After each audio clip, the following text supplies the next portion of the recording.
Hi friends, I'm Tilak, you're watching TechMate Video, and today we're going to see how to insert a table in your Microsoft Excel on your mobile phone. And if you're new to this channel, make sure to click on subscribe button below. We just quickly move on to the video. So how to insert a table in your Microsoft Excel mobile, just going to show in this video.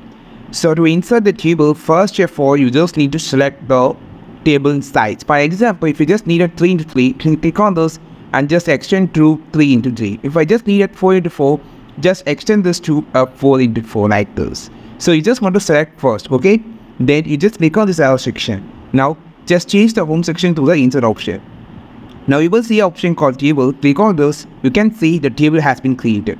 For example, if you just click this and you're just going to insert option and click on the table, it will create only for the 2 cells because it will create it like that. We will select that. If you just need to extend it, you will see this arrow section show. You just clicking on it and you can just extend the table like this. And this is how you just insert a table in your Microsoft Excel on your mobile. I think this video helped you a lot. Like this video, share this video, subscribe to this channel. We will meet on next video with the super valuable content. This is Tilak signing off from TechMate Unique. Have a wonderful day.